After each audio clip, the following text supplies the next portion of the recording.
ኮሽ ሲል እንኳን ያስደነግጠናል። በጣም ትንሹ ነገር እጅግ በጣም ያበሳጨናል። የሞተን ሰው አዝኖ አልቅሶ መሸኘት ተገቢ ነው፣ ግን ተስፋ እንደሌላቸው አይሆን። 3 መሰረታዊ ጸጋዎች እምነት፣ ተስፋ፣ ፍቅር። ከነዚህ ስለ አንዱ ነው ዛሬ እያየን ያለን። ከፈተና የሚጸናው ተስፋ መቁረጥ ነው። የሰይጣን የመጨረሻው መሳሪያው ተስፋ ማስቆረጥ። ወደ ተስፋ መቁረጥ የሚወስደው ሌሎች ሊሉን ስለሚችሉት ነገር ከመጠን በላይ አብዝቶ መጨነቅን አንዱ የጭንቀት ምክንያት ነው። ምናልባት ጆሮአችን ጠገብ ስላደረገው ቀላል ነገር መስሎ እንዳይታየን እግዚአብሔር የሰጠው አንድያ ልጁን ነው። አንድያ ልጁ ኢየሱስ ክርስቶስ ደግሞ የሰጠው ራሱን ነው። ስጋውን ደሙን ነው ቆርሶ አፍሶ የሰጠው። ይሄን ከሰጠ ሌላ ላይሰጥ ይችላል ብለን የምንጠራጠረው ምን አለ ነው። በስመ አብ ወወልድ ወመንፈስ ቅዱስ አሐዱ አምላክ አሜን።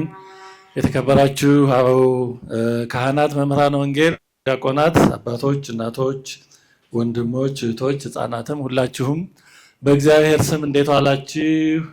እንዴት ሰነበታችሁ? አሜን። ከኔ ጋራ ዛሬ የምንማማረው በተስፋ ደስ ይበላችሁ በሚል ርዕስ ነው። ሮሜ 12 ምዕራፍ 12 ቁጥር 12 ላይ ቅዱስ ጳውሎስ በተስፋ ደስ ይበላችሁ ብሏል።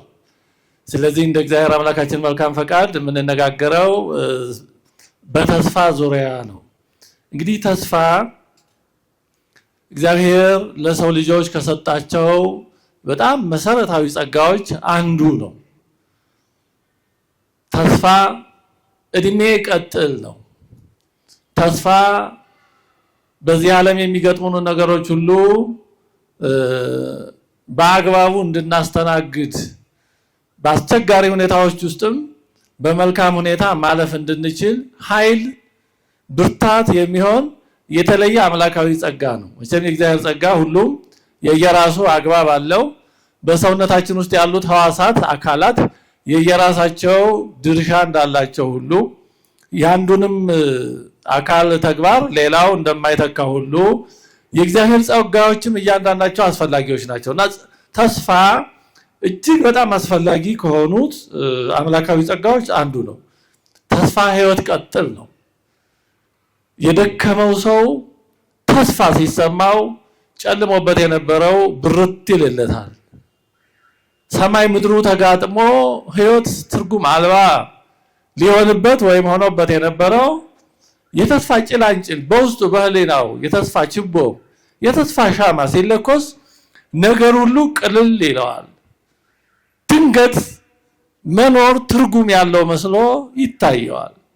በተቃራኒው ደግሞ ይህን ጸጋ ካጣን ያለን ነገር ሁሉ ትርጉም አልባ፣ ዋጋ አልባ፣ እንዲሁ ዝም ብሎ ከንቱ ሆኖ ይታያል። ገንዘብ ቢኖር፣ ሀብት ቢኖር፣ ስልጣን ቢኖር፣ ቤተሰብ ቢኖር፣ ምንም ቢኖር ተስፋ ከሌለ ይሄ ሁሉ ከንቱ ድካም እንዲሁ ዓላማ የሌለው ትርጉም የሌለው መዳረሻ የሌለው ከንቱ ልፋት ሆኖ ይታያል። ስለዚህ ተስፋ ነገሮችን የምናይበት ማያ መነጽራችን ነው።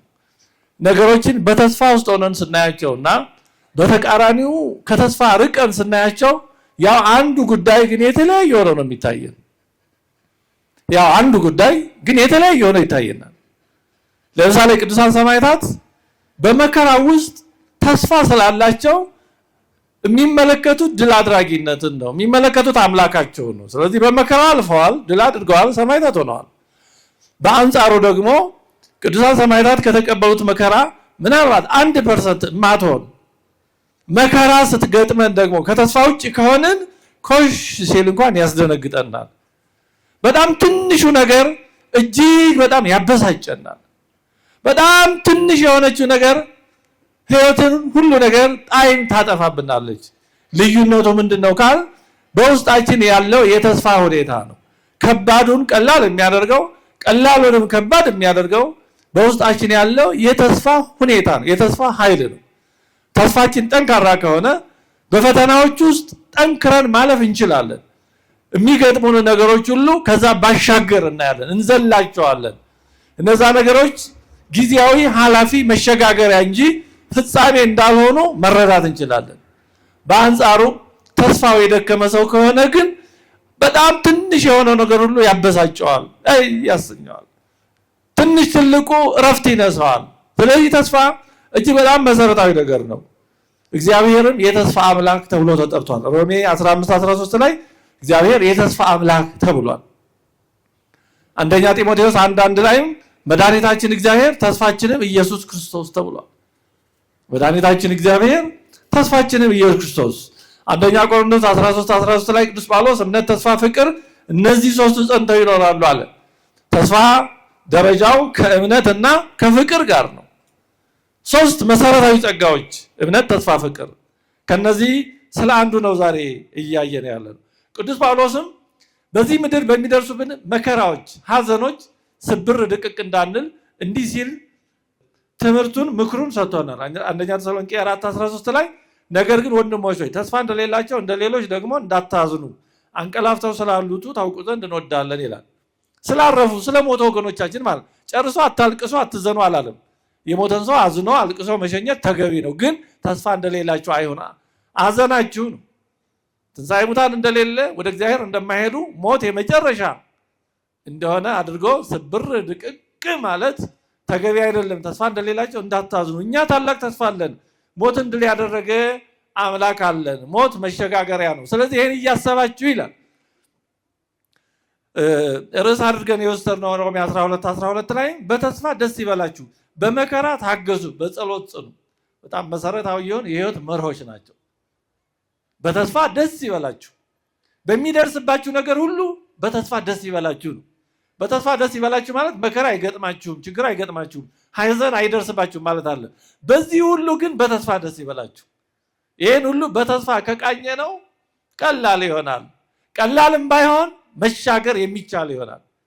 ስለዚህ በተስፋ ደስ ይበላችሁ፣ በመከራ ታገሱ። አያችሁ፣ በመከራ እንድንታገስ የሚያደርገን ተስፋ ነው። ተስፋ ካለ በመከራ መታገስ ይቻላል። በጸሎት ጽኑ።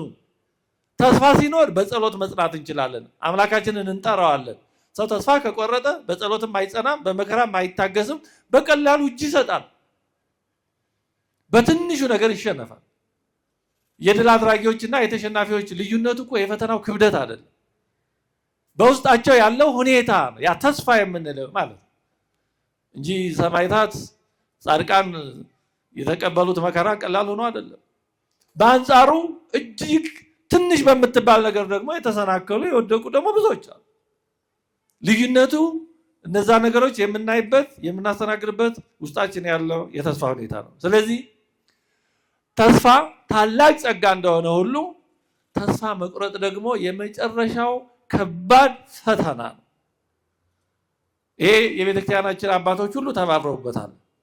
ከኃጢአት የሚጸናው ተስፋ መቁረጥ ነው። ከፈተና የሚጸናው ተስፋ መቁረጥ ነው። የሰይጣን የመጨረሻው መሳሪያው ተስፋ ማስቆረጥ ነው። በሌላው ሰይጣን ቢጥለንም ድል ሊያደርገን አይችልም። ለምን? እንነሳለና። ብንነሳ የሚቀበል አምላክ አለን። ስንነሳ የሚጠብቅ ሳይሆን የሚያነሳንም አምላክ ነው ያለን። እግዚአብሔር የወደቁትን ያነሳል ይላል። ተስፋ ከቆረጥን ግን እግዚአብሔርን ተው አታንሳኝ ማለት ስለሆነ እግዚአብሔር አስገድዶ ያነሳል። ስለዚህ ተስፋ መቁረጥ የመጨረሻው መጥፎ የመጨረሻው አደገኛ በሽታ ነው። የማይድን ካንሰር ነው ተስፋ መቁረጥ። ያው ሰው ተስፋ ከቆረጠ ምን ማድረግ ይቻላል? ሌላው በሽታ በመድኃኒት የመዳን ዕድል አለው። ሰው መድኃኒትን አልፈልግም ካለ መድኃኒቱን አሽቀንጥሮ ከጣለ ምን አማራጭ አለው? የሚሆነውን መጠበቅ ብቻ ነው ያለው አማራጭ። ሰው ተስፋ ከቆረጠም እንዲሁ የመዳን ተስፋውን በራሱ እጅ ቆርጦ ይጥላል። ስለዚህ የመጨረሻው መጥፎው ነገር ተስፋ መቁረጥ ነው። ዮሐንስ ዘሰዋስው የተባለ እንዲህ ይላል፣ በኃጢአት የወደቀ ሰው በተስፋ መቁረጥ እንደወደቀ ሰው ያህል የጠፋ አይደለም። በኃጢአት የወደቀ ሰው በተስፋ መቁረጥ እንደወደቀ ሰው የሚያሳዝን አይደለም። ለምን? በኃጢአት የወደቀ ሊነሳ ይችላል። ተስፋ የቆረጠ ግን በምን ይነሳል? ከተስፋ መቁረጡ ነው መጀመሪያ መነሳት ያለበት። በተስፋ መቁረጡ ከቀጠለ ምንም ሊያድነው አይችልም። ይሁዳና ጴጥሮስ እንደምናስታውሰው ልዩነታቸው ኃጢአት አይደለም፣ የተስፋ ጉዳይ ነው። ቅዱስ ጴጥሮስ ተስፋ ሳይቆርጥ ንስሐ ገባ፣ አምላካችንም ተቀበለው፣ ከማህበረ ሐዋርያት ጨመረው። ይሁዳ ደግሞ ተስፋ ቆረጠ፣ ራሱ አንቆ ገደለ። ስለዚህ ሰው ተስፋ መቁረጥ ወደ መድኃኒቱ እንዳይቀርብ ያደርገዋል። እንደ ይሁዳ ራሱን ወደ ማጥፋት ይወስደዋል። ብዙ ሰዎች ወደ ተሳሳተ ውሳኔ የሚሄዱ ተስፋ ከመቁረጣቸው የተነሳ ሕይወታቸውን ወደ ማጥፋት፣ ወደ ሌላም ነገር ከዚህ በመለስ ወዳለም የመጨረሻው ራስን ማጥፋት ነው የሚሄዱት። ተስፋ ከመቁረጥ ነው እንደ ይሁዳ ከዚህ በኋላ ተስፋ የለኝም ከሚል። ይሄ የመጨረሻው የሰይጣን ፈተና ነው። የመጨረሻው የሰይጣን ፈተና ነው። ማር ይስሐቅም እንዲህ ይላል፣ ተስፋ መቁረጥ ከፈተናዎች ሁሉ እጅግ የመጨረሻው አደገኛው ፈተና ነው። ምክንያቱም ተስፋ መቁረጥ የሚመጣው ከትዕቢት ሲሆን ፍጻሜው ወይም መዳረሻው ደግሞ ጽርፈት ነው። ሰው ተስፋ ከቆረጠ እዛ በኋላ በእግዚአብሔር ላይ በመሳሰለው ላይ የማይገባ ነገር ወደ መናገር ይሄዳል። ተስፋ ቆርጠዋላ የበሰበሰ ዝናብ አይፈራም እንደሚባለው በእግዚአብሔር ላይ ተስፋ ከቆረጠ፣ ተስፋ የቆረጠ ሰው ምንም ከማድረግ ወደኋላ አይልም። ለራሱ ተስፋ የሌለው ሰው የሌላውንም ተስፋ ያጨልማል። አደገኛ አጥፍቶ ጠፊ ማለት ተስፋ የቆረጠ ሰው ነው፣ ለራሱም ለሌላው። ስለዚህ ተስፋ ትልቁ የእግዚአብሔር ጸጋ ነው። በአንጻሩ ደግሞ ሰይጣን ሊዋጋ የሚፈልገው ደግሞ ይህንን የእግዚአብሔር ጸጋ ነው።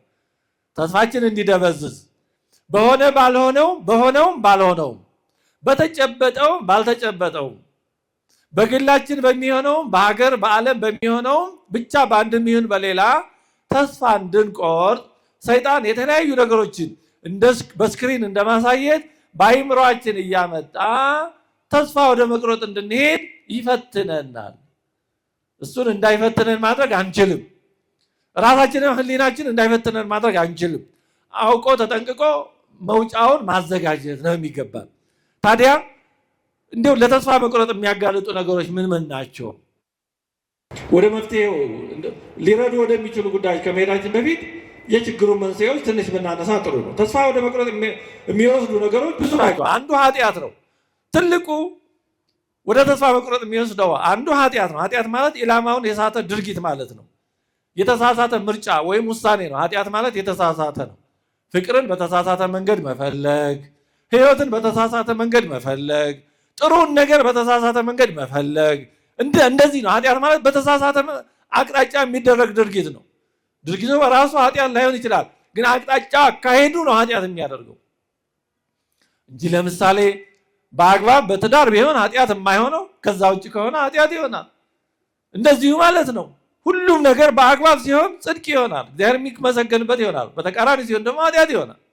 መብል ለምሳሌ ጾም በአግባቡ ጾሞ በተፈቀደው ሰዓት በተፈቀደው መንገድ ሲሆን ተገቢ ይሆናል፣ አግባብ ይሆናል፣ ጽድቅ ይሆናል።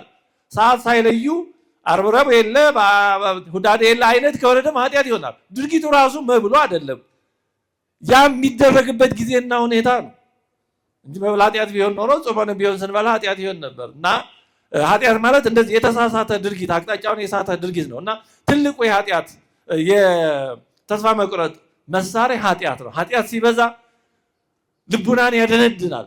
ልቡና ሲደነድን ተስፋ ወደ መቁረጥ ይደርሳል። ተስፋ መቁረጥ ደግሞ በእግዚአብሔር ላይ የማይገባ ነገር ወደ መናገር ይወስዳል። ስለዚህ አንዱ መንስኤ ኃጢአት ነው። ሌላው ለሕይወትና ለደስታ የተሳሳተ ትርጉም መስጠት ወይም ለዛ የሚሰጥ የተሳሳተ ትርጉም ነው ወደ ተስፋ መቁረጥ የሚወስደው። ምን ማለት ነው? ሕይወትን በተሳሳተ መነጽር ማየት፣ በተሳሳተ መለኪያ መለካት፣ ደስታን ሕይወትን ከማይገኙበት መፈለግ። ለምሳሌ በገንዘብ እርካታን አገኛለሁ ብሎ ማሰብ፣ በጌጣጌጥ፣ በመዋዋብ፣ ባለባበስ፣ ስራ በመያዝ፣ በትዳር ልጅ በመውለድ በዚህ ሁሉ ደስታን አገኛለሁ፣ በቃ ሕይወትን ጭብጥ አድርጌ ኢንጆይ አደርጋለሁ፣ እኖራለሁ፣ እደሰታለሁ ብሎ ሰው ካቀደ እነዚህ ነገሮች እንደታሰበው ስለማይሆኑ ሁሉም የራሳቸው ውጣ ውረድ ስላለባቸው ኋላ ከገባባቸው በኋላ እንደጠበቀው ሆኖ ስለማያገኘው ስለማታገኘው ተስፋ መቁረጥ ይመጣል። አይ ለዚህ ብዬ ይሄን ሁሉ እንዲህ ኖሯል ወደ ማለት ይመጣል። ከዛ መጀመሪያ የጠበቀው የተሳሳተ ስለነበረ እንደተገመተው እንደታሰበው ብዙ ጊዜ ስለማይሆን አሁን አለመርካት ይመጣል፣ ብስጭት ይመጣል።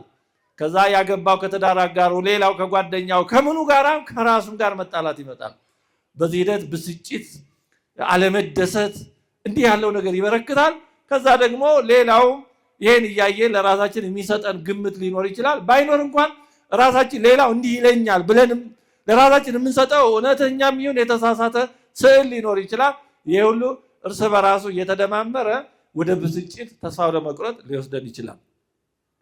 ስለዚህ ስለ ህይወት እጅግ አስፈላጊ የሆነውን ነገር ዘንግቶ ርካሽ ከሆኑ ነገሮች ደስታንና እርካታን አገኛለሁ ብሎ ማሰብ የበለጠ ለተስፋ መቁረጥ ሊያጋልጥ የሚችል ነገር ነው። ደስታን በማይገኝባቸው መንገዶች በውጫዊ በሆኑ ተራ ነገሮች አገኛለሁ ብሎ ማሰብ በእውነቱ ባለባበስ፣ በመኳኳል፣ በመቆነጃጀት፣ የተለያዩ ነገሮችን በማሳመር እንዲህ ባለ ነገር ሀብት በማብዛት የተሻለ መኪና በመንዳት እንዲህ ባለ ነገር ደስታን እርካታን አገኛለሁ ብሎ ማሰብ የበለጠ ወደ ብስጭት ነው ብዙ ጊዜ የሚወስደው። በተለይ ህሊና ላለው ሰው ይሄ እንዳልሆነ ህሊናው ስለሚነግረው ሁሉም ሰው ህሊና አለው፣ ህሊና የሌለው ሰው የለም። ግን አንዳንዱ ሰው ህሊናው በተለያየ ነገር ለመደለል እንደዛ ይሞክራል። ግን እስቲል ህሊና ከውስጥ መደወሉ አይቀርም። ስለዚህ እንዲህ ያሉ ነገሮች ወደ ተስፋ መቁረጥ ሊወስዱ ይችላሉ፣ ብዙ ጊዜ ይወስዳሉ። ሌላው በህይወታችን ውስጥ የምንፈልጋቸው ነገሮች አለማግኘት፣ የጠበቅነው ነገር ምናልባት እንደፈለግነው እንደጠበቅነው ሳይሆን ሲቀር ብዙ ጊዜ መበሳጨት፣ አለመርካት፣ ከዛም ተስፋ መቁረጥ ሊመጣ ይችላል። ስራ፣ ሀብት፣ ትዳር፣ ልጅ፣ ጤና እንዲህ ያሉ ነገሮች በምንፈልገው በተመኘነው ልክ ካልሆነ ውስጣችን ያለው እንዲህ መሆን ነበር የብኝ የሚለው ኢጎ እየጮኸ ራሳችንን ዋጋ የለሽ ምንም ያሰብነውን ያላሳካን ህይወታችን ትርጉም የሌለው በከንቱ የደከምን መኖራችንም ትርጉም የሌለው እያስመሰለ ሊያሳየን ይችላል። ሌላው ባለፈ ህይወታችን የገጠሙን ችግሮች ካሉ በአንድም በሌላ መንገድ ሊኖር ይችላል። አይነቱ ነው እንጂ የሚለያየው በአስተዳደግ ባኗኗር መቼም የሆነ ችግር ያልገጠመው በሆነ ውጣ ውረድ ውስጥ ያላለፈ ሰው ማግኘት በጣም አስቸጋሪ ነው እና በልጅነታችን በአስተዳደጋችን በመሳሰለው የገጠሙን የደረሱብን ነገሮች ካሉ አካላዊ፣ ህሊናዊ ጉዳቶች፣ ጠባሳዎች የመሳሰሉት የመከዳት ስሜት ሊሆን ይችላል። እንዲህ ያሉ ነገሮች ጥለውብን የሚያልፉ ጠባሳ በኋላ ላይ በተለይ ለዛ ጠባሳ የምንሰጠው ትርጉም ወደ ተስፋ መቁረጥ ሊወስደን ይችላል። ብዙ ጊዜ በዚህ ረገድ ያሉ የስነ ልቦና ባለሙያዎችም እንደሚሉት ራሳቸው ድርጊቶቹ አይደሉም ወደ ተስፋ መቁረጥ የሚወስዱን፣ ለድርጊቶቹ የምንሰጠው ትርጉም ነው። ያን በበጎ ከተረጎም ነው ህይወት ውጣ ውረድ ነው። ማንም ሰው የሚያድግበት የራሱ መንገድ አለው። ሁሉም እንዲሁ በገነት አላደገም፣ በምድር ነው ያደገው። ሁሉም ከተመሳሳይ ቤተሰብ አላደገም፣ ሁሉም በምቾት አላደገም። ስለዚህ እያንዳንዱ የሚያድግበት የራሱ መንገድ አለ። የኔም የዛ አንድ ገጽታ ነው ብለው የባለፈውን ተቀብለው የሚታረም የሚስተካከል ካለ አስተካክሎ ካልሆነም ደግሞ እንዳለ ተቀብለው ወደፊት የሚጓዝ ከሆነ ችግር የለው። ግን ወደኋላ 10 ጊዜ እየተመለሰ ወይ እንዲህ ተደርጎብኝ እንዲህ ሆኜ እገሌ ገሊት እንዲሆነ አድጎብኝ እያለ ሁሌ ወደኋላ እየተመለሰ ራሱን የሚያቆስል የሚደበድብ ከሆነ ህይወቱ ወደፊትም ተስፋ እየቆረጠ ይላል። የባለፈው የወደፊቱን ያጨልምበታል ማለት ነው።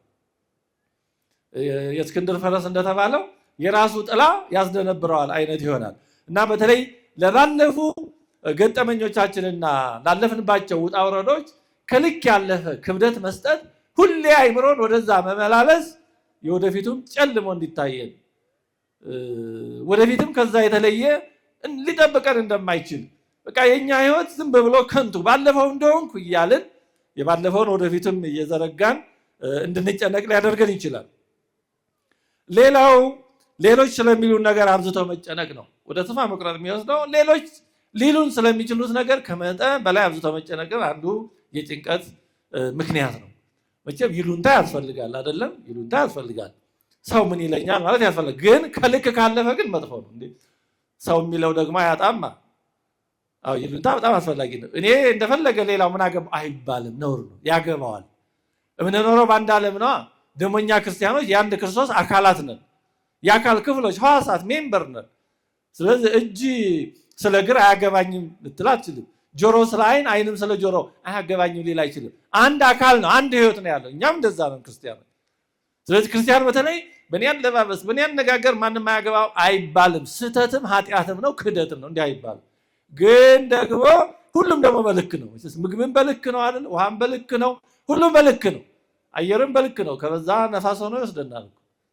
ስለዚህ ይሉንታም በልክ ነው እንጂ ከመጠን በላይ ምን ይሉኝ ይሆን እያል በሁሉ ነገር ከተጨነቅን ስለመፈጠራችን የማያስታውሱን የማያውቁን ሰዎች ሁሉ በቃ ሊያስጨንቀን ይችላል። እነዛ ሰዎች እኮ ማያውቁንም ስለኛ በዛ ቅጽበት እኮ ስለመኖራችንም ዘንግተው ሊሆን ይችላል። ግን እኛ ምንም ስለመኖራችን ምን እየሆን እንደሆነ ሊያስቡ እንኳን ስለማይችሉ ወይም ስለማያስቡ ሰዎች ሁሉ ምን ይሉኝ ይሆን እያልን እየተጨነቅን ራሳችንን ከጭንቀት ብዛት ወደ ተስፋ መቁረጥ ዋጋ የለኝም፣ በሰዎች ዘንድ አልከበርም፣ ሰዎች እኔን ዋጋ አይሰጡኝም ወደሚል የተሳሳተ ግምት ሊወስደንና ተስፋ ወደ መቁረጥ ሊያደርሰን ይችላል። ሌላው ጨለምተኛ የሆነ እሳቤ ነው። ፔሲሚስቲክ የሆነ ማለት ነገሮችን ሁሉ በአሉታዊ መመልከት በሽታ። እንዲህ አይነት ነገር እንዳይኖር በእውነት አንዳንዴ ራስን ማየት አስፈላጊ። ለምሳሌ የሆነ ነገር ሲነገር ከዛ ውስጥ ሊሆን የማይችልበትን መንገድ ፈልጎ ማግኘት። እንዲህ ይሆናል ኧረ ወዲያ በየት ታልፎ እንደዚህ እኮ ብሎ ላይሆን ይችላል የሚል። ማንኛውም ነገር እኮ ካልተሰራ ላይሆን የሚችልበት እድል አለው። ግን ሊሆን የሚችልበትን እድል አይቶ በዛ በኩል መሞከሩ አይሻልም? ሞክሮ ካልሆነም ይቀራል እንጂ ገና የሆነ ነገር ሲታሰብ የማይሆንበትን መንገድ ሩጠው የሚፈልጉ ሰዎች አሉ። እንደዛ እንዳንሆን መጠንቀቅ አለብን። አንዳንድ ሰዎች በእውነቱ የሆነ ሀሳብ ሲቀርብ ሊሆን እንዲችል ከመድከም ይልቅ ሊሆን እንደማይችል ለማስረዳት ወገባቸውን ታጥቀው የሚሟገቱ ሰዎች አሉ። ይሄ በጣም ጨለምተኛነት ነው። አይድረስ ነው። አንዳንዴ ሳናቀው እንደዛ ልንሆን እንችላለን። ስለዚህ ካስተዳደግ የምንወርሳቸው ጠባዮች ብዙ ጊዜ ሳናቃቸው ጠባይ የሆኑና እኛው እንደዛ በቃ ትክክሉ ያም ሁሉ መስሎ ሊታይ ይችላል።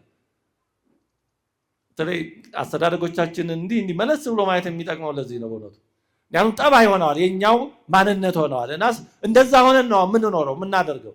እና እንዲህ አይነት ጨለምተኛ የሆነ ነገር በጣም ጥሩ አይደለም። ሁሉን ነገር በኔጌቲቭ ማባዛት፣ ነጭ ካለበት ነገር የሆነች ጥቁር ነጥብ ወይም ሳር ፈልጎ ይኸው ጥቁር አለ ምን ዋጋ አለው ማለት ጥሩ አይደለም። በዚህ ዓለም ውጣ ውረድ አለ፣ ልክ ነው። ግን እንዲሆን መሞከር፣ በጎውን ማየት፣ በጎውን አይቶ ሞክሮ ካልሆነ ይቀራል። በቃ ይሄ የግድ የዘላለማዊ ሕይወት ጉዳይ አይደለም። ይሞከራል፣ ይቀራል። በቃ ከዛ ቢሆን ይሆናል፣ ባይሆን ደግሞ ትምህርት ይወሰድበታል። እግዚአብሔርም ደግሞ ያን ሙከራ እንደ ገድል አድርጎ ሊያየው ይችላል እንጂ ገና ሲጀመር ኧረ ወዲያ ብለን የማይሆንበትን መንገድ ካየን በቃ ሳንንቀሳቀስ እዛው ነው የምንቀረው። ምክንያቱም ማንኛውም ነገር ላይሆን የሚችልበት እድል አለ። እንደ ፈተና የሌለው ነገር የት ይመጣል? አሁን እንቅስቃሴ እኮ የሚደረገው በፍሪክሽን ነው ይባላል፣ ፍጭት። ለምሳሌ አሁን ወለል አስፋልት መንገድ እጅግ በጣም ከለሰለሰ እንደ ላስቲክ ከሆነ መኪና ያስነዳል? አያስነዳም። ከመጠን በላይ ከለሰለሰ አያስነዳም። ከመጠን በላይ ሻካራ ከሆነ ያው ኮረኮንች ነው፣ ጭቃም ከሆነ ደግሞ አይሰድም። ስለዚህ ምን መሆን አለ? ማዕከላዊ መሆን አለበት። የተወሰነ ለፍሪክሽን ለፍጭት የሚሆን የተወሰነ ሽክረት መኖር አለበት እንጂ አስፋልቱ ተነጥፎ በጣም በላይ ከለሰለሰ ላያስነዳ ይችላል። ህይወት እንደዛ ነው። ሁሉ ነገር በቃ ለስላሳ ሊሆን አይችልም። እንደዛም ከሆነ ራሱ ህይወት ደግሞ ትርጉም ላይኖረው ይችላል። ስለዚህ ነገሮችን ሁሉ በአሉታ ማየት፣ ቀዮ ነገር ሐሳብ ሲመጣ ኧረ ወዲያ ብሎ ማፍረሻውን ማንሳት፣ ይሄ ጨለምተኛነት ነው። እንዲህ ያለ ነገር በሁሉም ነገር ተስፋ ያስቆርጣል። እንዲህም ቢሆን በዚህ ላይ ሆን ይችላል፣ እንደዚህም ቢሆን በዚህ ሊፈርስ ይችላል እና ምን ይሁን በቃ ምንም ዋጋ የለውም ብሎ መጨረሻው ሁሉንም ነገር ግፍ አድርጎ ትቶ ባዶ እጅ መቅረትና ተስፋ መቁረጥ ይሆናል። ስለዚህ አንዱ የጭንቀት ብሎም ደግሞ የተስፋ መቁረጥ ምክንያት ይሄ ጨለምተኛ አስተሳሰብ ነው።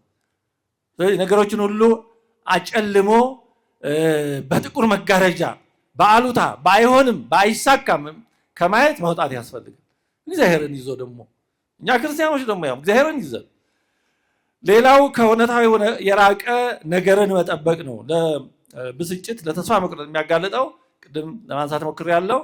ከህይወት የምንጠብቀው ነገር ከእውነታው የራቀ ከሆነ የሚሆነው እውነታው ስለሆነ ብስጭት ከዛም ተስፋ መቁረጥ ያመጣል። ሰው ወደ ትዳር ከመግባቱ በፊት የትዳርን ገጽታ በተቻለ መጠን ካገቡትም ማየት አለበት፣ ከመጽሐፍትም ማንበብ አለበት። እሱም ደግሞ በስነ ልቦና መዘጋጀት አለበት። ከሌላውም እንደዚሁ እንጂ ሁሉን ነገር ገነት አድርጎ ሲገባ ኮሽ ሲል አረ በስመ አብ እንዲህ ነበር እንዴ እኔ መቻወኩ ወይኔ ምን ነው በቀረብኝ እንትኔ በተሰበረ ምናምን እያልን ሁሌ ወደ ኋላ ላንመለስ ያለፈውን ስንረግም መኖር ተስፋ ወደ መቁረጥ ይወስዳል። እንግዲህ ይህንና ይህን የመሳሰሉ ምክንያቶች ተስፋ ወደ መቁረጥ ሊወስዱ የሚችሉ ፈተናዎች ናቸው። የተስፋ ተቃራኒዎች ናቸው። ታዲያ በእግዚአብሔር ላይ ተስፋችን የጸና ሊሆን የሚገባው ለምንድን ነው? በተስፋ እንድንጸና ደስ እንድንሰኝ ነው ቅዱስ ጳውሎስ የነገረን። ቅዱሳን መጽሐፍት የሚነግሩን በተስፋ ደስ እንዲለን ነው። ለምንድን ነው? ተስፋ ሊያስቆርጡ የሚችሉ ተስፋን የሚፈታተኑ ብዙ ነገሮች ባሉበት በዚህ ዓለም በእግዚአብሔር ላይ ተስፋችን የጸና ሊሆን የሚገባው ለምንድን ነው? ተስፋ የሚያስቆርጡ ነገሮች ስለሌሉ ነው? ዓለሙ መንገዱ አልጋ ባልጋ ስለሆነ ነው? አይደለም። በእግዚአብሔር ላይ ተስፋችን የጸና ሊሆን የሚገባው በእግዚአብሔር ላይ በተስፋ ልንደሰት የሚገባባቸው ብዙ ምክንያቶች አሉ። አንደኛው ምክንያት እግዚአብሔር የሰጠን ተስፋ የማይለወጥ የጸና አስተማማኝ ስለሆነ ነው። አሁን ተስፋውን የሰጠው ሰው ቢሆን ኖሮ የሰው ነገር የሰው ነው። ለምን? ሰው ቃሉን ሊለውጥ ይችላል። እግዚአብሔር ግን ቃሉን አይለውጥም። ሰው ቃሉን ባይለውጥ እንኳን እንዳለው ማድረግ ላይችል ይችላል። አዎ ሰው አቅሙ ውስን ነው። ዘመን ሲለወጥ ዛሬ ሀብታም የነበረው ነገ የሀብቱ ላይኖር ይችላል። ዛሬ የማድረግ ስልጣን አቅም የነበረው ከሆነ ጊዜ በኋላ ያላ አብሮት ላይኖር ይችላል። እግዚአብሔር ግን እንደዚህ የሚቀየር ኃይሉ ስልጣኑ የሚለዋወጥ ማንም የሚሰጠው የሚወስድበት አይደለም። ሰው ማድረግ እየቻለን ለማድረግ ፍላጎቱ ብዙም ላይሆን ይችላል። በተናገረው ልክም ላያደርግ ይችል ይሆናል። እግዚአብሔር ግን እንደዛ አይደለም። በተናገረው ልክ አለማድረግ ሳይሆን እግዚአብሔር ከተናገረው በላይ ነው የሚያደርገው። አዳም ቢበድል ሰው ሆኖ ነው ያዳነው። ወደ ገነት ተመለስ ማለት ይበቃው ነበር። ግን እግዚአብሔር ለአዳም ያደረገለት አዳም ከሚጠብቀው ማንም ፍጥረት ከሚጠብቀው በላይ ነው። ራሱን አዳምን ሆኖ ነው። ይሄ ማንም ከሚጠብቀው በላይ ነው። ስለዚህ እግዚአብሔር የሰጠው ተስፋ የማይለወጥ የጸና ነው። እግዚአብሔር የተናገረው የሰጠው ተስፋ አይለወጥም፣ ዘመን አይሽረውም። የሰጠን ተስፋ ዘላለማዊ ሕይወት ነው። በዚህም ዓለም እንደሚረዳን እንደማይለየን ነግሮናል ደጋግሞ ደጋግሞ። በዓለም ሳላችሁ መከራ አለባችሁ፣ ግን አይዟችሁ፣ ጽኑ፣ በርቱ፣ እኔ ዓለሙን አሸንፌዋለሁ፣ አይዟችሁ አለ። እስከ ዓለም ፍጻሜ ድረስ እኔ ከእናንተ ጋር ነኝ አለ። 2 እና 3 ሆናችሁ በስሜ ብትሰብሰቡ እኔ በዛ አለሁ አለ። ምን ያላለና አለ። በእውነቱ ይህን ያለ አምላክ ደግሞ የታመነ ነው። ሁኔታውን አይቶ የሚለወጥ አይደለም። እውነቱን ለመናገር እግዚአብሔር ከተናገረው የማይፈጸም ነገር ቢኖር ኖሮ ከክብደቱ የተነሳ የአምላክ ሰው መሆን ጉዳይ ነበር። ይህ መጨረሻ ከባድ ነው። እግዚአብሔር ላይፈጽመው ይችል የነበረ ነገር ቢኖር ኖሮ የማይፈጽመው ልጁን ለኛ መስጠት ነበር። ይሄ ምናልባት ጆሮአችን ጠገብ ስላደረገው ቀላል ነገር መስሎ እንዳይታየን እግዚአብሔር የሰጠው አንድያ ልጁን ነው። አንድያ ልጁ ኢየሱስ ክርስቶስ ደግሞ የሰጠው ራሱን ነው። ስጋውን ደሙን ነው ቆርሶ አፍሶ የሰጠው። ይሄን ከሰጠ ሌላ ላይሰጥ ይችላል ብለን የምንጠራጠረው ምን አለ ነው። ቅዱስ ጳውሎስ ይሄንን በማድነቅ እንዲህ ይላል። ሮሜ ምዕራፍ 8 ቁጥር 32 ጀምሮ ለገዛ ልጁ ያራራለት ይላል። እግዚአብሔር አብ ለገዛ ልጁ አራራለት። አራራለትም ሲል ጨክኖበታል ማለት አይደለም። ስለኛ ሲል አሳልፎ መስጠቱን መግለጹ ነው። የእግዚአብሔር አብን የፍቅሩን ጽናት ለኛ ያለውን የፍቅር ጽናት ሲገልጽ ነው። ለኛ ካለው ፍቅር ደግነት የተነሳ ለልጁ ያራራ እስኪመስል ደረሰ። የሚገርም ነው። ለገዛ ልጁ ያራራለት፣ ነገር ግን ስለ ሁላችን አሳልፎ የሰጠው ያው ከእርሱ ጋር ደግሞ ሁሉ ነገር እንዲያው እንዴት አይሰጠንም? አንድያ ልጁን የሰጠን ከሆነ ሌላ አይሰጠንም ተብሎ ምን የሚያስጠረጥር ነገር ይኖራል? እስኪ አሁን እውነቱን ለመናገር ልጆች አሏችሁ። እስኪ እንዲያው ልጃችሁን አሳልፋችሁ እስክትሰጡ ድረስ የምትወዱት ሰው ቢኖር አይኖርም እንጂ ከልጃችሁ ወዲያ የምትወዱት ሰው ይኖራል? ልጃችሁን አሳልፋችሁ ልትሰጡለት ብቁ የሆነ ሰው ይኖራል? እሺ አለ ብለን እናስብ እስኪ። አይኖርም። እንጃ ብቻ አይኖርም ብሎ ለመደምደም እግዚአብሔር መሆን ይጠይቃል። ግን ይኖራል ብሎ ለማሰብ ግን በጣም ከባድ ነው። ታዲያ እንዲያው እናስብ፣ ልጃችሁን አሳልፋችሁ እስክትሰጡ ድረስ የምትወዱት ሰው አለ ብንል ለዚህ ሰው የሚበላው ትከለክሉታላችሁ? ለዚህ ሰው ሌላ ተራ ነገር ቢለምናችሁ ትከለክሉታላችሁ? ልጃችሁን ያልነፈጋችሁትን ሰው ልጃችሁን እስከ መስጠት ድረስ የወደዳችሁት ሰው ለጋብቻ አይደለም ልጃችሁን ስለሱ ፋንታ እንዲሞት አሳልፋችሁ የሰጣችሁት ሰው ቢኖር ለዛ ሰው የማታደርጉት ነገር ይኖራል? ከልጅ በላይ ምን ተገኝቶ? እንደዛ ማለት ነው ቅዱስ ጳውሎስ ያለው። እግዚአብሔር አንድያ ልጁን ስለኛ ሲል ሳይራራለት አሳልፎ ከሰጠው ሌላውንማ እንዴት እንዲያው አይሰጠንም ማለት። ስለዚህ እግዚአብሔርን በሰጠው ተስፋ መጠራጠር ስለኛ ያደረገውን የሰጠውን የልጁን ለኛ መስጠቱን ይሄን ፍቅሩን አለመረዳትና ከንቱ ማድረግ ነው በእውነቱ። ስለዚህ እግዚአብሔር ይህን ያህል በተጨባጭ የወደደን አምላክ ነው። አሁን እግዚአብሔር እንዲሁ ፈጣሪ ብቻ ቢሆን በአዲስ ኪዳን እንዳደረገ ባያደርግ ኖሮ መቼም ሰዎች ነን ብንጠራጠር ምክንያት ሊኖረን ይችላል። ግን ራሱ ይሄንን በተግባር አደረገ። እግዚአብሔር አንድያ ልጁን ሰጠ። ኢየሱስ ክርስቶስ ደግሞ ራሱ ሰውነቱን ለሕማም ለመከራ ሰጠ እና ታዲያ ይሄን ያደረገ አምላክ በጥቃቅኑ እንዴት ይጠረጠራል? በሌላው በትናንሹ እንዴት ይጠራጠራል? የመጨረሻ ከባድ የሆነውን ነገር ሰጥቷል። ስለዚህ እግዚአብሔር በተስፋ ቃሉ እንዳይጠረጠር ይኸው በመጨረሻው ከባድ ስጦታ በዛ ማስተማመኛ ሰጠን። ይሄን ካደረኩላችሁ ሌላውማ ምን ቁም ነገር ነው አደርግላችኋለሁ እያለ ነው። በተግባር ደግሞ ይሄን አሳየን።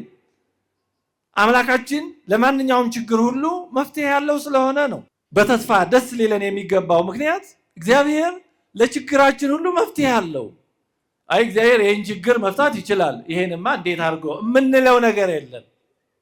እግዚአብሔር ለኃጢአታችን መፍትሄ አለው። መድኃኒት ነው፣ ራሱ መድኃኒት ነው። ንስሐውን መድኃኒት አድርጎ ሰጥቷል። ስጋውን ደግሞ መድኃኒት አድርጎ ሰጥቷል። ምን ያልሰጠን ነገር አለ? ከዚህ የተነሳ ነው እግዚአብሔር ብዙ ጊዜ ለኃጢአተኞች የተለየ ጸጋ ሲያደርግ የምናየው ለእኛም ተስፋ እንዲሆነን ነው። 3 ጊዜ በአደባባይ የካደውን ጴጥሮስን መልሶ ከማኅበረ ሐዋርያት ጨምሮታል። ዋና የክርስቲያኖች አሳዳጅ የነበረውን ሳውልን ክርስቲያኖችን የሚያጸና ብቻ ሳይሆን ምርጥ ዕቃ አድርጎታል። ቀራጩን ማቴዎስን ወንጌላዊ አድርጎታል። ሽፍታውን ከሁሉ አስቀድሞ ገነት አስገብቶታል። ይሄ ሁሉ ለእኛ ተስፋ እንዲሆን አይ ኃጢአቴ በዝተዋል፣ እግዚአብሔር ከዚህ በኋላስ የሚቀበለኝ አይመስለኝም እንዳንል እንደው ምን ኃጢአተኛ ብንሆን በጌታችን ቀኝ ከተሰቀለ ወንበዴ ኃጢአታችን ይበዛ ይሆን? ክርስቲያኖችን ያሳድድ ከነበረው ከሳውል እንከፋ ይሆን? ስለዚህ በተግባር ደግነቱን፣ መሐሪነቱን፣ ይቅርባይነቱን ኃጢአተኞችን የሚቀበል መሆኑን አሳየን። በጠፋው ልጅ አስተማረን። ምን ያላስተማረበት መንገድ አለ በእውነቱ። ስለዚህ ኃጢአታችን በዝቶ ተስፋ ወደ መቁረጥ ቢወስደን በጭራሽ እንዴ መድኃኒት እያለ ሰው መድኃኒት እያለ እንዴት በህመም በበሽታ ይሞታል? ሰው የሚበላ እያለ እንዴት በረሃብ ይሞታል? የሚበላ ሳይኖር በረሃብ ቢሞት ምን ይደረጋል? ያሳዝናል። የሚጠጣ ሳይኖር ሰው በጥም ቢሞት ያሳዝናል። የሚጠጣ ሞልቶ እንዴት ሰው በጥም ይሞታል? ድነት ተዘጋጅቶ ይኸው ቤተክርስቲያን ኑ ደወሉ ሁሉ ቅዳሴው ማህሌቱ ለኛ ነው። ስጋው ደግሞ የሚፈተተው ለማን ነው? ለጻድቃን እኮ አይደለም፣ ለበሽተኞች ነው። መድኃኒት የሚመረተው ለማን ነው? ለጤነኞች እኮ አይደለም። ስለዚህ በዚህ ሁሉ እግዚአብሔር ምንም ቢሆን እንደማይጠላን እንደማይተውን ብቻ ሳይሆን ፍቅሩ እንደማይለወጥ አሳይቶናል። የምንለወጠው እኛ ነን እንጂ እሱ አይደለም። ኃጢአት ስንሰራ የሚለወጠው እሱ ሳይሆን እኛ ነን። ስለዚህ ነው ተለውጠናልና ያን መለወጥ ትተን እንድንመለስ ከመለወጥ ወደ አለመለወጥ እንድንመጣ የሚመክረን ቅዱስ መቃርዮስ እንዲህ ይላል፣ 1000 ጊዜ እንኳ ብንወድቅ እግዚአብሔር እኛን ለመርዳት አይሰለቸውም፣ እኛ ለመነሳትና የእርሱን እርዳታ ለማግኘት እስከፈለግን ድረስ ይላል። እግዚአብሔር እኛን መማር አይሰለቸውም። ወንድምህን 7 ጊዜ 7 አይደለም 70 ጊዜ 70 ያለው ለዚህ ነው። ያን ያክል ጊዜ ይቅር በል 7 ጊዜ 70 ገደብ የለውም ነው። ለጤናችንም ቢሆን መፍትሄ አለው እግዚአብሔር። ብንፈወስም ለጥቅማችን ነው፣ ባንፈወስም ደግሞ እንደ ቅዱስ ጳውሎስ ደዌውን ለጥቅማችን ያደርግልናል። ለኑሯችንስ ቢሆን እግዚአብሔር መፍትሄ የለውም? አየርን የሰጠን እኛ ፎርም ሞልተን እየከፈልን ነው። ፀሐይን፣ ዝናብን ይሄን ሁሉ የሚያደርግልን። አዎ የኑሮ ውድነቱ ብዙ ውጣ ውረዶች ሊያበሳጩ ሊያስጨንቁን ይችላሉ። ግን ደግሞ ትግል ነው መቼም ያለ ባለቤቱ መጥቶ ውጣ ውረዱን አይቷል፣ ኖሮበታል። ይሄ የምንታገለው እንጂ ተስፋ የምንቆርጥበት ሊሆን አይገባም። የመጨረሻችን አይደለማ። አዎ የዚህ ዓለም ኑሮ የመጨረሻችን ቢሆን ኖሮ እንደምንፈልገው ካልሆነ ተስፋ ያስቆርጣል። ግን መጨረሻችን አይደለም፣ መንገደኞች ነን። ይሄን መርሳት የለብንም። ወደድንም ጠላንም ዓለም ራሷ መንገደኞች መሆናችንን ትነግረናለች። እንዳውም መቼ ከሷ እንደምንለይ ሳትነግር ነው የምታሰናብተን። ስለዚህ የፈለገ ፎቅ ሰርተን ተደላድለን ምን ብለን እንኖራለን ብንል ድንገት እንወሰን እንችላለን። ነዋሪ አይደለንማ። ስለዚህ ነዋሪ ባልሆንበት ባይመቸን ምን ይደንቃል? ሰው እንግድነት ሄዶ ባይደላው ምን ይደንቃል? ቤቱ አይደለማ። አዎ ሰው እንግድነት ሲሄድ ቢመቸው መልካም፣ ማን ይጠላል? ካልተመቸውም ግን እንግዳ ነው፣ አይኖርም፣ እስኪመለስ ነው። የዓለም እንግድነት ነው። ቀናቱ ዓመታቱ ናቸው በዛ የሚሉት። ከዘላለማዊነት አንጻር ሲታይ በዚህ ዓለም የሚኖረው ራስ 70-80 ዓመት ያውም ከሞላኝ ኢምንት ናት፣ 0.0000 ምናምን ነች። ስለዚህ ይህንን ማሰብ ከተስፋ መቁረጥ ይታደገናል። አንደኛ ቆሮንቶስ ምዕራፍ 15 ቁጥር 19 ላይ ቅዱስ ጳውሎስ እንዲህ ይላል፣ በዚህች ሕይወት ብቻ ክርስቶስን ተስፋ የምናደርግ ከሆነ ያደረግን ከሆነ ከሰው ሁሉ ይልቅ ምስኪኖች ነን ይላል። እኛ ክርስቶስን ተስፋ የምናደርገው በዚህ ዓለም ለመኖር ብቻ ከሆነ የመጨረሻ አሳዛኞች ነን። ምክንያቱም በዚህ ዓለም ለመኖርማ እምነት የግድ አይደለም፣ ማያምነውም ይኖራል፣ ትሉም ቀንዳውጣውም ይኖራል በዚህ ዓለም። ስለዚህ እኛ የምናምነው በዚህ ዓለም ላለው ኑሯችን ከሆነ የመጨረሻ አሳዛኞች ነን። ለምን እንዲህ ከሆነ መጾሙ መጸለዩ ሁሉ ምን ያስፈልጋል? የምንዘጋጀው ከዚህ ዓለም ባሻገር ላለው ዘላለማዊ ሰማያዊ ሕይወት ነው። ስለዚህ እንደዚህ ያለ ሕይወት የተዘጋጀልን እኛ እንዴት ተስፋ እንቆርጣለን? ቅዱስ ጴጥሮስ አንደኛ መልእክቱ ምዕራፍ 1 ቁጥር 3-5 ላይ እንዲህ ይላል፣ ኢየሱስ ክርስቶስ ከሙታን በመነሳቱ ለሕያው ተስፋና ለማይጠፋ እድፈትም ለሌለበት ለማያልፍም ርስት እንደ ምሕረቱ ብዛት ሁለተኛ የወለደን ይላል። አያችሁ እንዴት በሚገርም ነገር እንደገለጸው ለሕያው ተስፋና ለማይጠፋ ተስፋ። ሕያው ነው፣ የማይጠፋ ነው፣ እድፈትም የለበትም፣ ለማያልፍ ርስት እንደ ምሕረቱ ብዛት ወለደን ይላል። ለማያልፍ ርስት፣ የማያልፍ ርስት የተዘጋጀልን እኛ እንዴት በተካቀኑ ነገር ተስፋ እንቆርጣለን? አዎ የሚያበሳጭ ነገር ሞልቷል በዚህ ዓለም፣ ምንም ጥያቄ የለውም። ሌላ ያለው ሰው ፍትህን የሚፈልግ ሰው በዚህ ዓለም ደስተኛ ይሆን። ጠቢቡ ሰለሞን ከእውቀት ብዛት ሐዘን ይበዛል ያለው ለዚህ ነው። ስለ ዓለም ስለመሳሰለው ነገር በዚህ ዓለም ስለሚሆነው የማያውቅ ሰው እውነት ደህና ይኖራል በአንድ በኩል ቢያንስ የሚሆነውን ብዙ ግፍና የመሳሰለው ነገር ስለማያውቅ ያው ይሄን ባወቀ መጠን ግን ሰው ይበሳጫል። እውቀት ሐዘንን ይጨምራል ያለው ለዚህ ነው። ታሪክን የሚያውቅ ሰው ብዙ ጊዜ ደስተኛ ይሆን። በዚህ ዓለም የሚሆነው ነገር የሚያውቅ ሰው ያን ያክል ደስተኛ ላይሆን ይችላል። ለምን? የሚሆነው ነገር ብዙ ጊዜ አሳዛኝ ስለሆነ። ግን ይሄ ደግሞ መሻገሪያ ስለሆነ ትልቁን ስዕል ከዚህ ዓለም ባሻገር ያለውን በዚህም ዓለም ደግሞ እያንዳንዱ ነገር እግዚአብሔር የሚያደርግበት ምክንያት እንዳለው በእምነት ስለሚመለከት ደግሞ ተስፋ አይቆርጥም። ተስፋ መቁረጥ የሚባልም አይኖርም። ስለዚህ ይህንን ማሰብ በጣም አስፈላጊ ነገር ነው። ስለዚህ ያለ ቅዱስ ጴጥሮስ ይህም ርስት በመጨረሻው ዘመን ይገለጥ ዘንድ ለተዘጋጀ መዳን በእምነት በእግዚአብሔር ኃይል ለተጠበቃችሁ ለእናንተ በሰማይ ቀርቶላችኋል፣ ተዘጋጅቷል። እሱ ባሰበው ባወቀው ጊዜ ይገለጣል፣ ተዘጋጅቷል። ስለዚህ የልቡናችሁን ወገብ ታጥቃችሁና በመጠን ኖራችሁ ኢየሱስ ክርስቶስ ሲገለጥ የምታገኙትን ጸጋ ፈጽማችሁ ተስፋ አድርጉ።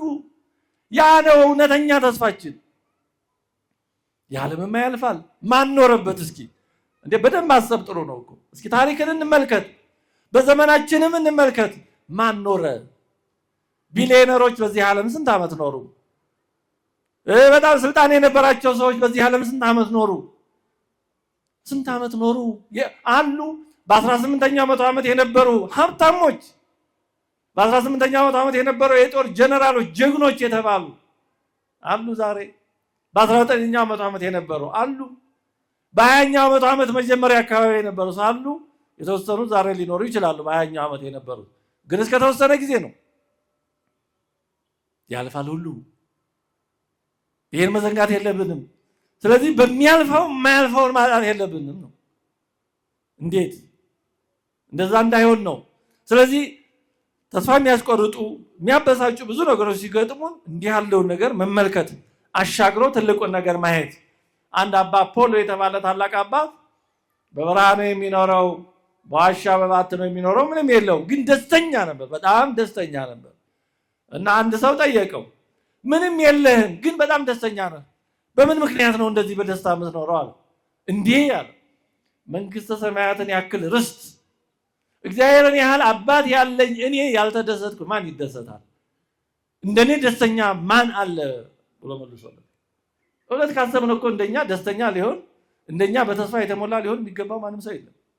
ስለዚህ ይህንን ማሰብ ነው። የተስፋ መቁረጥ መንፈስን ለመዋጋትና ድል ለማድረግ አንዳንድ ነገሮችን እናስታውስና ትምህርታችንን እንጨርሳለን። የተስፋ መቁረጥን መንፈስ ለመዋጋትና ድል ለማድረግ ምን ብናደርግ ይሻላል? መግቢያው ላይ እንዳነሳ ነው ሰይጣን በጣም ትልቁ ጾሩ የተስፋ መቁረጥ መንፈስ ነው። እንደውም ራሱን የቻለ በተስፋ መቁረጥ የሚፈትን መንፈስ አለ ይላሉ። የተስፋ መቁረጥ መንፈስ ልክ የተለያየ እንደዚህ የሚያሰራ እርኩስ መንፈስ አለ እንደሚባለው ማለት ነው። እና በጣም ከባዱ አንዱ ይሄ ነው ይላሉ። ታዲያ ይሄን ድል ለማድረግ ምን እናድርግ? ትንሽ ነገሮችን አንስተን እስካሁን ካነሳነው ጋር እንጨርሳለን። አንደኛ በእግዚአብሔር መታመን ነው። በእግዚአብሔር መታመን ቀላል ነገር አይደለም። ቅድም እንዳነሳነው እግዚአብሔር እንደማይተወን አለመዘንጋት። አይተወንም። እግዚአብሔር ማንን ትቶ ያውቃል? እስኪ በእግዚአብሔር ታምኖ የተተወ ሰው አለ? የለም። እርግጠኛ የለም። እንኳን እግዚአብሔር ሕሊና ያለው ሰው እንኳን አይተውም። መቼም አንዳንድ ሰው ይኖራል በአቅም ማጣትም በመሳሰለው ያው ሰው ነው። ግን እግዚአብሔር አይተውም። ማንን ተወው? ዳንኤልን በአንበሶች ጉድጓድ ተወው? አንበሶች በሉት? በጭራሽ አልተወው። 30 ደቂቅን በእሳት ጉድጓድ በእሳት ውስጥ እቶን ተዋቸው? በጭራሽ አልተዋቸውም። ዮሴፍን በግብፅ በባዕድ ሀገር ተወው? አልተወውም። አከበረው በጊዜው ጊዜ እንጂ እያልን ብንቀጥል እግዚአብሔር የተወው ማንም የለም። ማንም እግዚአብሔር ትንኝን እንኳን አይተውም። ድንቢጦችን እንኳን አይተውም ተብሏል። የራሳችሁ ጠጉር እንኳን ተቆጥሯል ተብሏል። ይህን ያህል እንታወቃለን ነው። ስለዚህ ይህን ማስታወስ በእግዚአብሔር መታመን። ዳዊት እንዲህ ይላል መዝሙር 41 ቁጥር 5 ላይ ነፍሴ ሆይ ለምን ታዝኛለሽ? ለምንስ ታውኪኛለሽ? የፊቴን መድኃኒት አምላኬን አመሰግነው ዘንድ በእግዚአብሔር እመኚ በእግዚአብሔር ከመ እገኒ ሎቱ ይላል። እሱን አመሰግነው ዘንድ እመኚ፣ አትናወጪ ዝም ብለሽ ወዲያ በሱ እመኚ ይላል። ስለዚህ እንዲህ ያለ መንፈስ ሲመጣብን ነፍሴ አትናወጪ፣ እግዚአብሔር አለ፣ ዝም ብለሽ እሱን አመስግኝ፣ በሱ ታመኚ ማለት። ራስን መስበክ እኮ ከባድ ነው። ለሌላው መስበክ ያን ያክል ራስን እንደመስበክ አይከብድም። ምክንያቱም ራስን ማታለልም አይቻልም። ከራስ ወዴት ይኬዳል? ስለዚህ ራስን ማሳመን ያስፈልጋል። የእግዚአብሔርን ቃል እኮ የምንማረው ሁላችንን ያን ሰምተን በኋላ ራሳችንን በደንብ እንሰብክበት ነው። የሆነ ፈተና ሲመጣ ተማሪ የሚያጠናው እኮ ፈተና ሲመጣ ለመመለስ ነው አይደለም? እንዲሁ ለጠቅላላ እውቀት ብቻ አይደለም። ስለዚህ ፈተና ሲመጣ እምነታችንን የሚሸረሽር ተስፋችንን እንደ ጦር የሚዋጋ ፈተና ሲመጣ አርፈ ተቀመጥ፣ ይሄ ክፉ መንፈስ ነው ከኔ ወግድ፣ እኔ በአምላኬ ተስፋዬ የጸና ነው፣ በአምላኬ ታመናለሁ ማለት እግዚአብሔር አይተወኝም ማለት። አንደኛ ጴጥሮስ 5:7-8 ላይ እርሱ ስለእናንተ ያስባልና የሚያስጨንቃችሁን ሁሉ በእርሱ ላይ ጣሉት ይላል። ሌላው ደካማነታችንን አለመዘንጋት ነው። የተስፋ መቁረጥን መንፈስ ለመዋጋት ሌላው የሚያስፈልገው ምንጊዜም ቢሆን ደካማነታችንን አለመዘንጋት፣ ራሳችንን ማወቅ ነው። የተስፋ መቁረጥ አንዱ መንስኤ ለራሳችን የምንሰጠው ተገቢ ያልሆነ ቦታ ነው። ይሄ ለራስ የምንሰጠው የተጋነነ ስዕል፣ ራሳችንን እንደተማርን እንዳዋቂ እንደምንችል አድርገን ካሰብን የሆነ ነገር ኮሽ ሲል እንደጠበቅነው ሳይሆን ሲቀር መደንገጥ በመጨረሻ ዋጋ የለኝም ምንም አይሳካለኝም ወደ ማለት እንሄዳለን። እንደዚህ ለራስ የሚሰጥ ቦታ በሁለቱም አቅጣጫ አደገኛ ነው። ውድቀት፣ ችግር፣ መሰናክል ሲገጥም ወደ ተስፋ መቁረጥ ይወስዳል። ትንሽ ስኬት ሲገኝ ደግሞ ወደ ትዕቢት ይወስዳል። ወደ ትዕቢትም ከተሄደ ያው ዲያብሎስን መሆን ነው። ተስፋ ወደ መቁረጥም ከተሄደ ያው ደግሞ ሌላው ጽንፍ ነው። ስለዚህ ለራሳችን የምንሰጠውን የተሳሳተ የተጋነነ ግምት በጣም ማስተካከል ይገባል። እኛ ሰዎች ነን። የተለየ ችሎታ ያለንም አይደለንም። ምንም ችሎታ የሌለንም አይደለንም። መልአክም አይደለንም፣ ሰይጣንም አይደለንም። መልአክ ስላልሆንን ጉድለት አለብን። ጉድለታችን የአንዳችን ከሌላችን ይለያያል። ግን ጉድለት የሌለበት ሰው ግን የለም። ሰይጣን ስላልሆነ ደግሞ ሁሉ ነገራችን ክፉ አይደለም። የተለያየ እያንዳንዳችን ደግሞ ጥሩ ነገሮች አሉ። ስለዚህ እንዲህ ማዕከላዊ ስለሆነን እውነታውን በሚገባ መገንዘብ በጣም ተገቢ ነው። እውነታውን ስለራሳችን መገንዘብ በጣም ተገቢ ነው። ምክንያቱም በኃጢአት ብንወድቅ የተለያየ ነገር ቢገጥመን ለራሳችን የተጋነነ ስሜት ከሰጠን ወደ ተስፋ መቁረጥ እንሄዳለን። የሆነ ኃጢአት ስንሰራ የሆነ ድቀት ቢገጥመን አይ እኔ እንደዚህ እንዴት እሆናለሁ ብለን የምናስብ ከሆነ በጣም በራሳችን ከልክ በላይ ወደ ተስፋ መቁረጥ በሚወስድ ልክ የምንበሳጭ ከሆነ በውስጣችን ሳናውቀው የትዕቢት መንፈስ ነበር ማለት ነው። ልክ ራሳችን ለኃጢአት እንደማንነካ ለኃጢአት እንደማንበረከክ አይነኬ እንደሆነ ሳናስበው ውስጣችን አስቧል ማለት ይሄ ስህተት ነው። አይደለንም። ማንኛውም ሰው በማንኛውም ሰዓት በኃጢአት ሊወድቅ ይችላል። ይሄንን ድክመታችንን ማወቅ አለብን። ስለዚህ አያድርግ እንጂ የሆነ ድቀት ቢገጥመን ምን ይደረግ ሰው ነኝ እኔ ይሄው ነኝ በቃ ማረኝ ማለት ነው ያለው እንጂ እንዴት እኔ እንዲህ ይሆናለሁ ብሎ ልክ ራስን እንዳይነኬ ቆጥሮ መንጠርጠር ተገቢ አይደለም። ንስሐም እንዲህ ያለው ነገር ብዙ ጊዜ አግባብ አይሆንም። ምናልባት ተስፋ ቆርጠን ከንስሐ ልንርቅ እንችላለን። ስለዚህ ሁል ጊዜ ደካማ መሆናችንን ልክ ሰውነታችን ሊታመም እንደሚችለው ታማሚ እንደሆነው በቫይረስ በባክቴሪያ በምን ሊጠቃ እንደሚችለው ሁሉ በኃጢአትም ልንጠቃ እንችላለን። እንኳንኛ ስለ ራሴን ማለት ነው። ያንዳናችሁ እንደሆናችሁ አላውቅም። ያን እናንተና እግዚአብሔር ናችሁ የምታውቁት። በብዙ ጸጋ ያሉ ሰዎች እንኳን ሊወድቁ ይችላሉ። ዳዊትን ያክል ሰው በከባድ ነገር አልወደቀም፣ አይድረስ ነው እንጂ። ጴጥሮስን ያክል ሰው በአንድ ምሽት 3 ጊዜ አልካደም፣ አይድረስ ነው። ምንም ነገር ሊመጣ ይችላል፣ አይድረስ ነው። ከመጣ ወይኔ በቃ እኔ እንዲህ ነኝ መች እረባለሁ፣ ጥንቱንስ ቢሆን ያላንተ ምሕረት እኔ ምን ተስፋ አለኝ ይቅር በላይ ብሎ መነሳት ነው እንጂ ራስን እያስገበዙ እንዴት እንዲሆናል ያሉ ማሰብ ወደ ተስፋ መቁረጥ ሊወስድ ይችላል። ሌላው የሚመጡብንን አሉታዊ ሐሳቦች ሁሉ እውነት እንደሆኑ አድርጎ አለመቀበል ነው። እንሞግታቸዋል። ለምሳሌ የሆነ ሰው ስደውል ወዳጃችሁ ወይ ባል ወይ ሚስት ወይ ጓደኛ ወይ እንደዚህ ስደውሉ ባያነሱ ወይ ቴክስት ስታደርጉ ባይመልሱ በቃ ወይ ተቀይሞኝ ነው፣ ጠልቶኝ ነው፣ ንቆኝ ነው፣ ዋጋ ስለማይሰጠኝ ነው፣ እንደዚህ የሚሉ ሐሳቦች ወደ ሌላችን ሊመጡ ይችላሉ። ግን ያ ሰው ምናልባት ወይ ሳይለንት አድርጎት ስልኩን አላየው ይሆናል፣ ወይ ከባድ ስራ ላይ ሆኖ ሊሆን ይችላል። ምናልባት ደግሞ ባትሪም ጠፍቶበት ሊሆን ይችላል፣ ስልኩም ጠፍቶ ሁሉ ሊሆን ይችላል።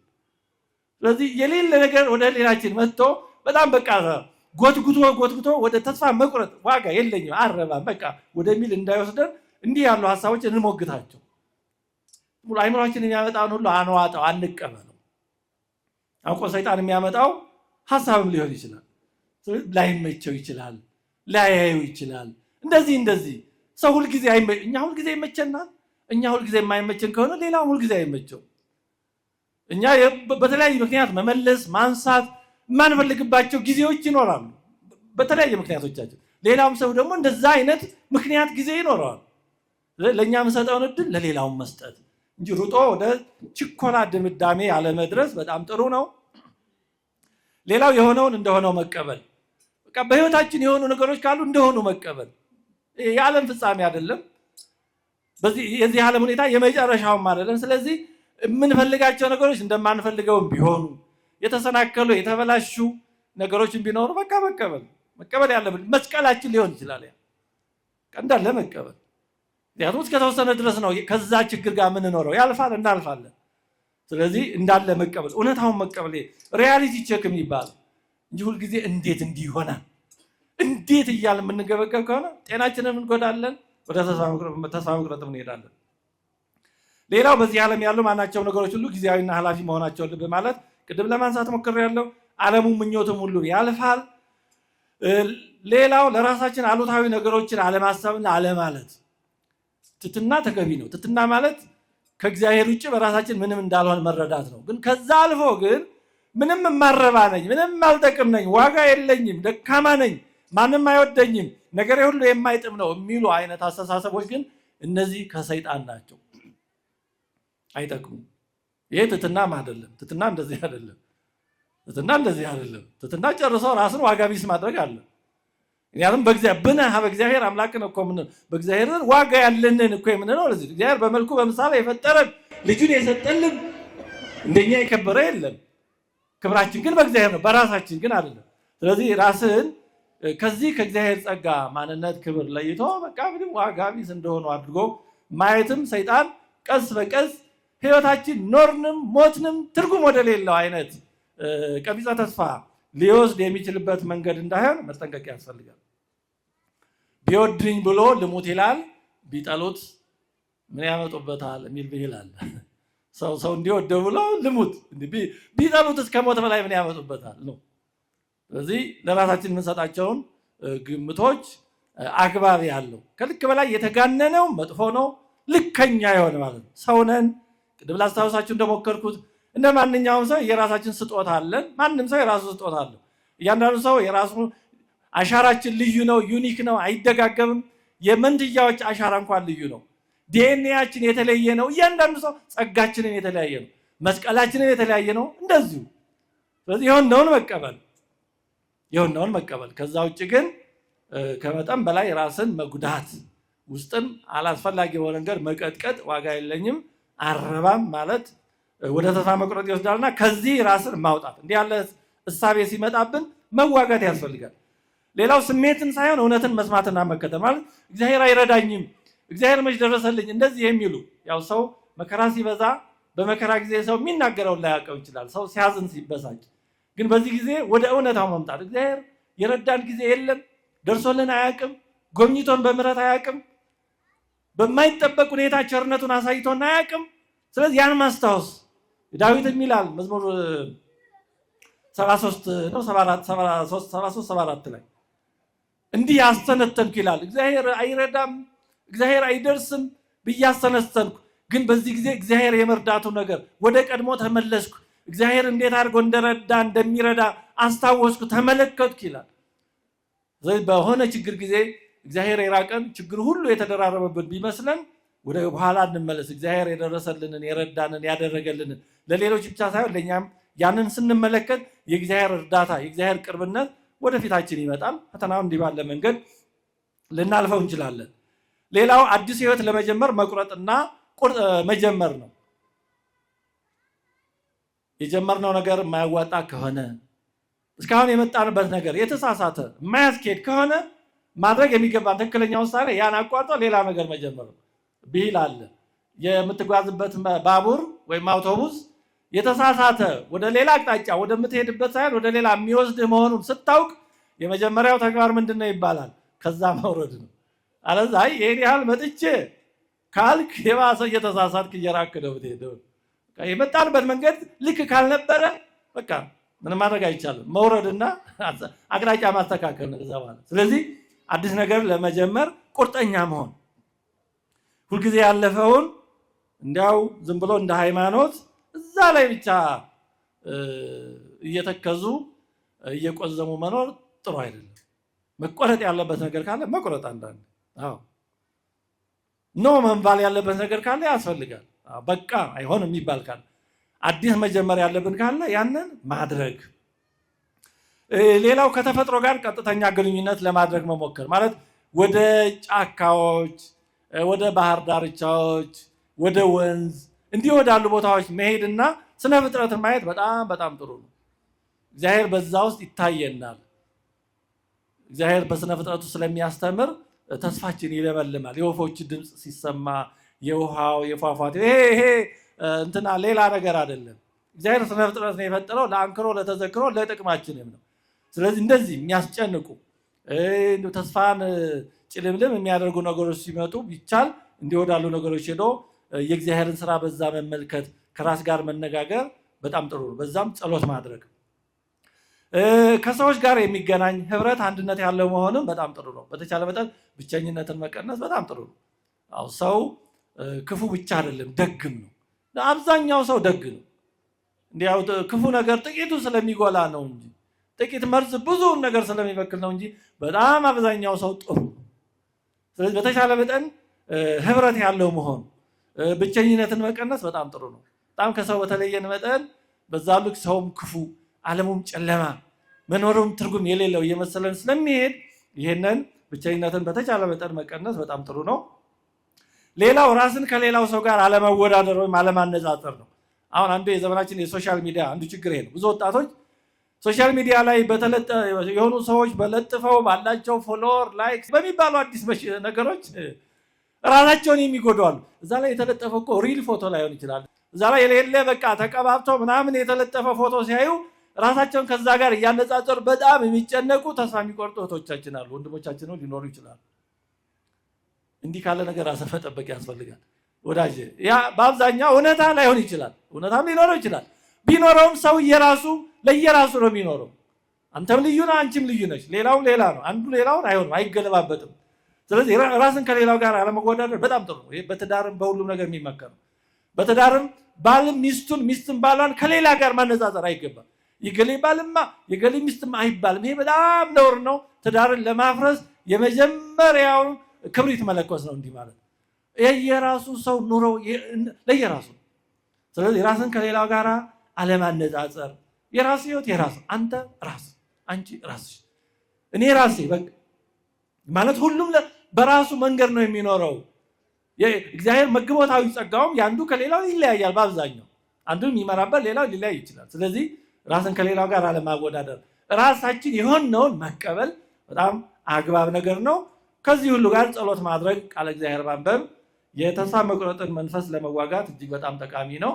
እግዚአብሔር አምላካችን በተስፋ እንድንኖር ውጣ ወረዶችን ከግልም ከማህበርም ከሀገርም በዓለም የሚሆኑ ነገሮችን ሁሉ በተስፋ አይን፣ ተስፋችን ደግሞ እግዚአብሔር ነውና በእሱ አይን እንድንመለከታቸውና ጊዜያዊ የሆነውን አልፈን ዘላለማዊ ወደሆነው እንድንደርስ እንድንሻገር የእርሱ የአምላካችን ቅዱስ ፈቃዱ ይሁንልን። አሜን።